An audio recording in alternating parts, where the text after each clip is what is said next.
¿Qué tal? Buenas noches, bienvenidos a Datos en mi Cabeza. Yo soy Fausto Lozano Lara y hoy les voy a hablar de una de las series más polémicas, más vistas y de más interés que ha despertado.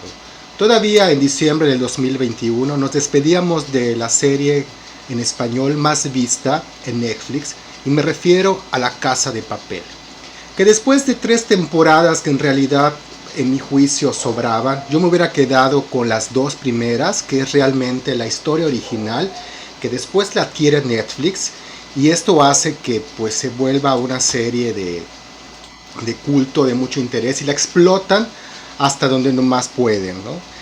Y pues, pero sí tuvo un final digno, en lo personal me gustó, y creo que funcionó bastante bien. Y ahí quedó con la promesa de un spin-off sobre Berlín, y hasta ahí fue todo lo que nos pedía esta aventura. Sin embargo, 6 meses después regresa La Casa de Papel, pero ahora en su versión completa, con su versión coreana. Y si las 3 temporadas pasadas, las 3 últimas temporadas de la original fueron innecesarias, pues yo les diría que la serie La Casa de Papel, su versión Corea, es totalmente necesaria. Para empezar, tenemos los 3 primeros 6 episodios de la primera temporada en su primera etapa, que yo no entiendo por qué tantas confusiones. No es fácil llamar la primera temporada y luego la segunda temporada. Pues en realidad es muy confuso, ya no sabes en qué temporada estás, si estás en la primera, en la segunda, pero eso es lo que nos promete esta serie. Y si esta primera versión se nos hizo innecesaria, yo creo que esta pues no la sentí para nada necesaria y esperaba mucho más de lo que se puede ver en pantalla, porque es un refrito con muy poca personalidad y con un reducido margen a lo imprevisible, ¿no? A la sorpresa. Así que si tú eres de los que ya vieron la versión original, no esperes mucho giro en la trama, diferente a lo que ya nos tienen presentados, porque prácticamente lo que se hizo esto es calcar el guión de la serie española y reproducirlo tal cual, dándole toques culturales, dándole escenografías diferentes. Y digo prácticamente igual porque, siendo justos, sí hay algunas variaciones que a mi juicio no las hace tan entretenida, tan diferente, como para que valiera la pena verla de nuevo. O sea, no son cambios tan sustanciales, no son cambios de estructura, son más bien cambios en el aspecto cultural que representa hacer la serie en otro país, ¿no? ¿Y cómo sucede esto? Pues algo interesante que hay que destacar de esta nueva versión es que nos lleva a una Corea futurista, en donde pues estos escenarios son los mismos atracadores, nada más que sucede en el año 2025, cuando las 2 Coreas, la del norte y la del sur, se han unificado y han creado una sola nación y están en la construcción de un solo país, de una misma moneda. Y en este ambiente político es donde se desarrolla La Casa de Papel en su versión Corea. En primera instancia es muy interesante, pero yo creo que no explotaron de manera muy acertada esta política, esta trama, que parecía que nos daba demasiado de desarrollo, y pues se quedaron en lo mismo, porque la serie, si nosotros recapitulamos, trata acerca de lo mismo.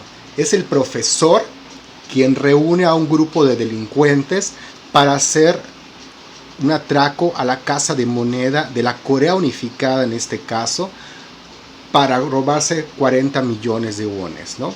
Este es el plan, y van a hacer las monedas y van a capturar. Para eso reúne a una serie de delincuentes que ni ahí se esforzaron. Yo esperaba al menos, bueno, que cambien de ciudades, que lo hagan diferente, otro tipo. No, pero los personajes tiene la misma estructura. Vemos a Berlín, Tokio, Nairobi, Denver, que Denver en lo particular reproduce la misma sonrisa que le vimos en la versión española, Moscú, que es su padre, Helsinki, Oslo y Río. Cada uno realizando el mismo personaje prácticamente que conocimos dentro de la versión española. Incluso siento que los buscaron con las características exactas, de tal manera que si tú ves a este es Helsinki, este es Río, este es Nairobi, porque tiene ese mismo aire, esa misma sensación que tuvieron los personajes originales. Encontramos algunas diferencias. Yo en lo particular me exploré 3 personajes de los más importantes. Que para empezar, el profesor, que en este caso el profesor sí es profesor de verdad, porque en la versión original solamente era un seudónimo que utilizaba. Es un profesor de una universidad e incluso es reconocido y de alguna forma es invitado a que pues participe en la unificación de las dos Coreas, cosa que a él le parece demasiado pues dispar, porque se benefician los que más tienen y son descuidados los que menos tienen. De esta forma pues también conserva esta justicia social, el discurso de los poderosos y los pobres que tiene la serie original, porque recordemos que en La Casa de Papel, para los que ya lo vieron, tenían esta particularidad, ¿no? Por eso se vuelven héroes del país, de la nación. En el caso de Tokio, que las vemos aquí en su versión coreana y en su versión española, la Tokio de la versión coreana pertenece al ejército de Norcorea. Ese es su pasado más destacado, y esto hace que pues le haga un personaje muy interesante, pero en realidad no es algo como que llama la atención o algo que haya que notar. Por otro lado tenemos a Berlín, que Berlín también tiene un pasado diferente. Nos muestran la historia de él cuando su madre muere, él es testigo de la muerte de su madre, luego pasa campos de concentración, pero sigue siendo ese personaje cruel y déspota, y sin el carisma del Berlín original, ¿no? Porque recordemos que el Berlín original tenía pues un carisma notable, eso que hace que el personaje sea poderoso y permanezca más allá de las 2 temporadas originales, porque para los que ya la vieron saben que no pudiera haber seguido, ¿no? Pero sí sigue este personaje en las temporadas posteriores con una participación protagónica. Otra de las variaciones importantes, que ahí se me hizo un gran acierto, es la máscara. Recordemos que en La Casa de Papel española, la máscara hacía alusión a Salvador Dalí. En esta versión coreana conservan el atuendo rojo, pero la careta es una máscara con cejas, nariz y una sonrisa inspirada en Jan Bang, que son uno de los 12 personajes que representan una danza tradicional coreana conocida como Hajoe. En este caso hicieron uso de sus propias tradiciones para representar esta máscara que de alguna forma da pie, o sea, representa a la aristocracia, y esto que hace que la serie tenga un sello en particular que podríamos destacarlo como si fuera de Corea, ¿no? Algo que se extraña mucho en esta versión coreana, y no le buscaron un símil, es la canción de Bella Ciao, que la encontrábamos en momentos muy significativos y muy conmovedores de la versión española. Aquí no existe este elemento. Lo más que vamos a encontrar, y la única manera en donde se destaca esto como algo simbólico, es en el café donde el profesor despacha, donde es su centro de operaciones, y pues ahí ese café se llama La Bella Ciao, pero no es la canción. De hecho, jamás se escucha la canción, y tampoco es como algo sustituido por alguna canción que lo represente. Ahí siento que es un elemento que se les fue, que debió ser muy importante. Las estrellas que aparecen en la serie, o sea, realmente son actores reconocidos en Corea, ¿no? Realmente se esforzaron en encontrar, ¿no? Vemos al Berlín que ya les enseñé, él salió en el Juego de Calamar, esta serie tan exitosa, y que ya son rostros conocidos dentro de el área donde ellos trabajan, han participado en docudramas, han participado en diferentes películas del país y son gente que ya la gente lo reconoce, al menos en Corea. A nivel nacional yo identifiqué y me dio muchísimo gusto ver a la actriz que hace de la inspectora en este caso, que es Kim Jong-jin. A ella la recuerdo, para los que vieron Lost, que es una de mis series favoritas, a ella la recuerdo en Lost, hacía el personaje de Sung, que igual hace una mujer surcoreana que está pues casada y es un personaje que entre su particularidad es que habla inglés, pero le miente a su pareja de que no lo habla porque este es un secreto que podría destruir su matrimonio, ¿no? Esta serie de Lost es maravillosa y volver a ver a esta actriz fue realmente algo que disfruté mucho, algo que me hizo, la reconocí, como que esta la conozco, esta la he visto de un lado, y ella hace la inspectora y conserva los matices de la inspectora original. Y aquí también hay una diferencia en que la profesora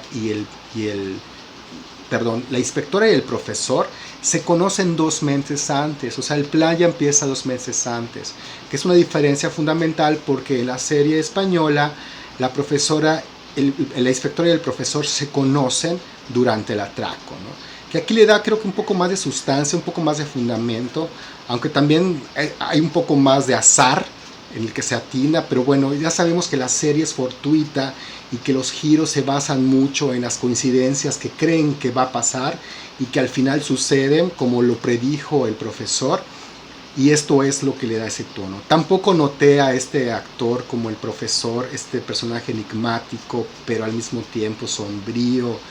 Creo que mantiene un gesto demasiado tenue toda la temporada y me faltó mucho más fuerza de este personaje al que ya habíamos acostumbrado a verlo en otras temporadas. Yo creo que también aquí la participación del creador Alex Pina tuvo que ver porque él estuvo como productor ejecutivo y hay escritores que son muy celosos de sus obras y no dejan que se las toquen. Porque está muy igual, o sea, los giros muy igual, cosas diferentes como que la hija del embajador de Inglaterra que aparece en la versión española ahora no es hija del embajador, es hija del embajador de Estados Unidos, y tiene una mayor participación ese personaje de la chavita esta, y hace como que su desarrollo es mucho mejor, pero no es algo como que digamos cambia el tono de la serie. Yo esperaba algo verdaderamente coreano, o sea, realmente a lo que nos tienen acostumbrado, algo más oscuro, no que nos volvieran a contar la misma historia, después de haber visto el Juego de Calamar, que es la serie más vista en el mundo, después de haber sido los primeros en recibir el Oscar a una mejor película de habla inglesa o no inglesa. Sí creo en el poderío coreano, en su arte, en su historia, en su cultura, y yo pensaba que iba a ser un atraco diferente, pero el plan es exactamente el mismo. Incluso hay menos flashback, es algo que a mí no me pareció, que hay menos flashback que en la versión pues anterior. Recuerden que a mí lo que me gustaba de La Casa de Papel es que cuando empieza la historia ya nos sumergen al atraco. Y luego durante los capítulos nos van dando las explicaciones y según cómo van sucediendo las cosas, nos van reconstruyendo cómo se llevó a cabo el atraco, cómo se planeó. Y aquí se reduce prácticamente al inicio de los episodios y deja con muy poca profundidad a los personajes, porque en esos flashbacks es cuando conocemos más a fondo a los personajes, cuando los conocemos en un aspecto menos vulnerable, más protegidos, más seguros, más nerviosos por lo que va a pasar, y en cambio los vemos en el atraco pues en otra personalidad. Sí me hizo falta verlos más en la explicación como los vimos en la versión original. Eso es otra situación que a mí no se me hizo favorable para la serie y que hubiera preferido que lo conservara en todo caso como la original. O sea, los pocos cambios que se hicieron realmente no fueron tan destacables, ¿no? Aún nos quedan 6 episodios. Netflix dijo que iban a hacer 12 episodios en total de la primera temporada, porque esa es la primera parte de la primera temporada, y que esperemos que al menos el atraco se acabe al final de esta primera parte, segunda temporada o como sea, que viene creo que a final de año. Todavía no hay una fecha exacta, pero pensando que esta serie se grabó toda de un jalón, o sea, los 2 episodios se grabaron de un jalón, pues puede ser que ya estén trabajando igual en la postproducción de los 6 episodios restantes y que se queda ahí. Yo creo que seguir con la trama, de por sí las 3 temporadas que siguieron a La Casa de Papel original no fueron tan buenas, entonces repetirlas, yo creo que yo me bajaré del barco. Tengo curiosidad de cómo las cierran, si en los siguientes 6 capítulos va a haber cosas nuevas o interesantes o giros que realmente cambien o le den un tono diferente a la historia,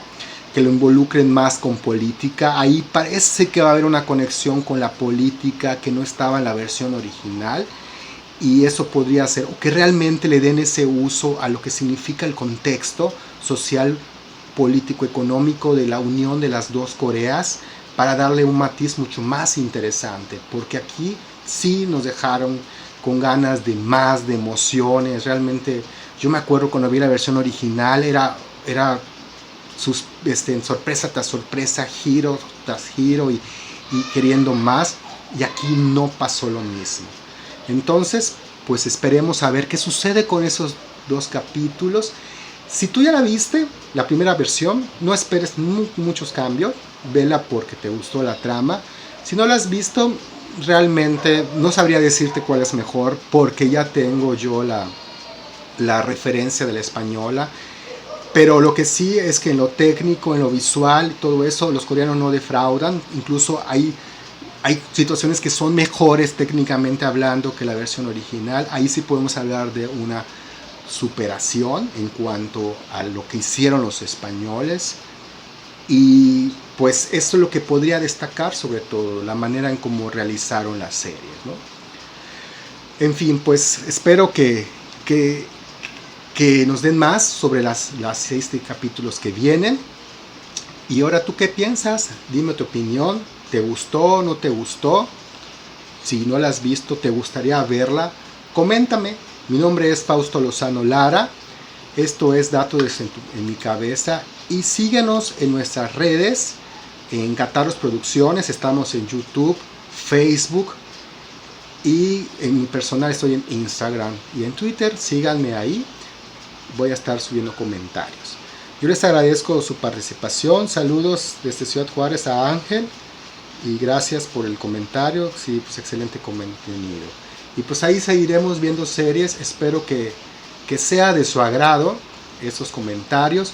Ayúdenos compartiendo este contenido. Y recuerden que cada jueves a las 8 de la noche tenemos un nuevo episodio comentando nuevas series, nuevas películas, nuevos realities, todo el contenido de entretenimiento que se está produciendo actualmente. También estamos sugerencias. Y en nuestro canal de YouTube de Cataros Producciones tenemos todos estos episodios. Este es el episodio 36 de lo que hemos hablado. Y también los invito a seguirnos en nuestras redes para pues ver nuestro contenido de cortometrajes, de documentales y todo lo que podemos ofrecerles. Gracias por su compañía, gracias por seguirme, gracias por escucharme. Y pues espero sus comentarios, si les gustó esta versión de La Casa de Papel, si les gustó más la versión española, si les gustaron las dos, si creen como yo que fue innecesario hacer la serie coreana, mejor hubieran hecho la historia de otro atraco. Pues a ver qué opinan todos los demás que tuvieron la oportunidad de ver esta serie. Está en Netflix, son episodios de 1 hora 15 minutos aproximadamente, son episodios largos. Pero pues está todo el contenido. Y digamos, la emoción de la serie y los giros pues están ahí. Pero pues es algo que ya vimos. Buenas noches, nos vemos. Hasta la próxima.